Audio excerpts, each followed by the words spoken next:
Hello again. In this video, we will learn the very important point regarding verb, and that is two kinds of verb, transitive and intransitive. As we have already learned that verb is the most important part of speech, and this is where most of the mistakes are made. And as a teacher, I have seen that the students are not able to recognize the transitive and intransitive verb, and while using these verbs in the sentences, they make a lot of mistakes. What mistakes students make, we will also discuss about them. But first of all, let us understand the difference between the transitive and intransitive verb. Transitive verb is an action verb. When we say transitive and intransitive, the basic concept comes of action verb. So, transitive verb is an action verb and requires object to complete its sense. The first point says that whenever the verb is transitive, it cannot give the full meaning without the use of object. Second, the direct object, person or thing. I have written here a direct object. There is also an indirect object too. If you want to see the difference between these two verbs, direct and indirect object, please watch my video on the sentence and its parts. So, the transitive verb takes the direct object, and the direct object can be person or thing, and it receives the action. Means the subject does some work and it passes over to object, and object receives the action. Third point that we have to keep in our mind is the sentence feels incomplete and doesn't make sense without the object. This is another mistake students make, that they use a transitive verb and in some cases they forget or they don't use the object, and that makes the sentence wrong.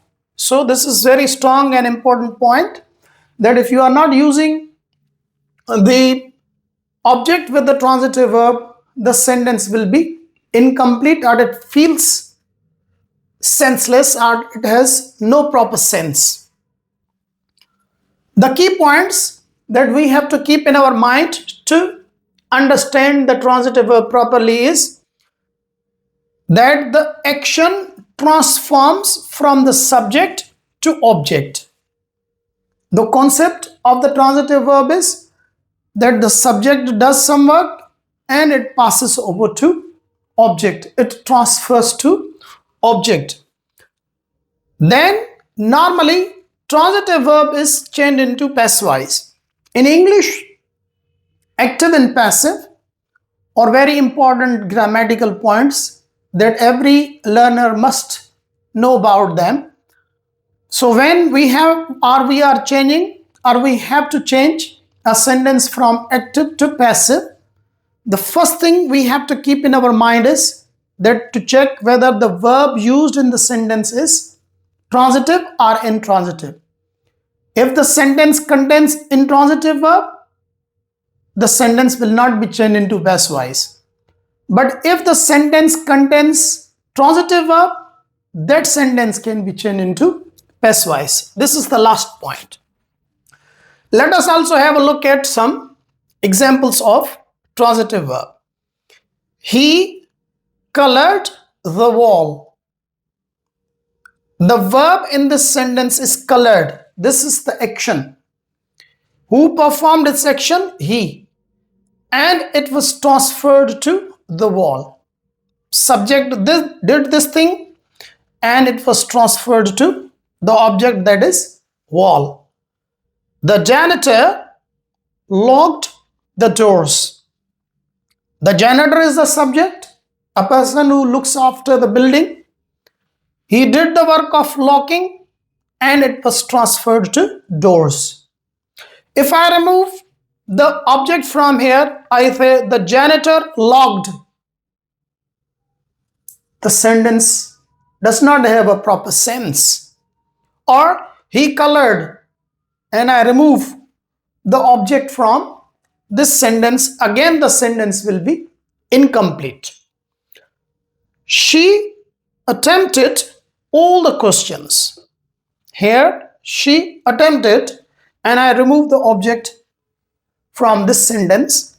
The sentence in this particular context will have incomplete meaning. Another mistake I have seen in our local or native languages, we usually use preposition between the verb and the object.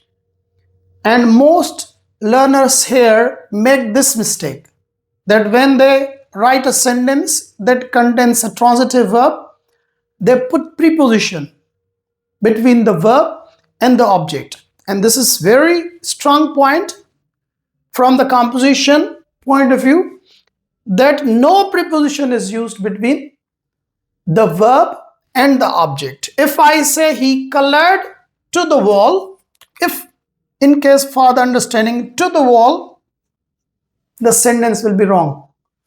Or the janitor locked to the doors, sentence is wrong.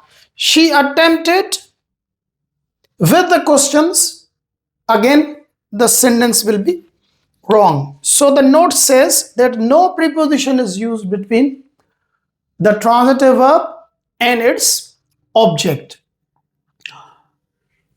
As far as intransitive verb is concerned, this verb expresses a complete action on its own. The intransitive verb is also an action verb. In some cases we have linking verbs, they are also considered as intransitive verb. But when the verb shows the action and it is complete without the need of object, the sentence is intransitive. Number two, it does not take direct object. Direct object. Direct object is the one that receives the action of the subject. Indirect object is the one that is object to preposition, or it is the adjunct in the sentence. So it does not need any direct object. Without the object, we can also make the sentence complete. Number three, when object. Here the object is not a direct object. I earlier mentioned it, that this will be indirect object or object of preposition or object to preposition. When object is used with this verb, normally preposition is necessary between them. As I already talked about this thing, that the transitive verb does not need any object and we don't use any preposition between the verb and the object. But in this case, for the sake of proper sense or requirement, if you are using indirect object with a transitive verb, intransitive verb, then you will have to use the preposition between the verb and the object. Then key characteristics of the intransitive verb are the action stays with the subject and does not pass to anything else, quite contrary to the transitive verb. In the transitive verb, subject does something and it passes over to object. And in intransitive verb, the subject does something and it stays to the subject. For example, if I say, I opened the cap of the pen, so I did that verb and it passed over to the pen, cap of the pen. But here if I say I smiled, so here if I'm smiling or if I'm laughing, the verb stays with me. So the action stays with the subject. It does not pass over to object. There's also another tip that might help you to properly understand the intransitive verb, that the intransitive verb answers the questions which start with where, when, how, and why. Finally, the important point as far as composition is concerned are when we use passive voice, that if your sentence contains intransitive verb, you will not change the sentence into passive voice. This is a common mistake people make. For example, I say he goes to school, the sentence will always be active.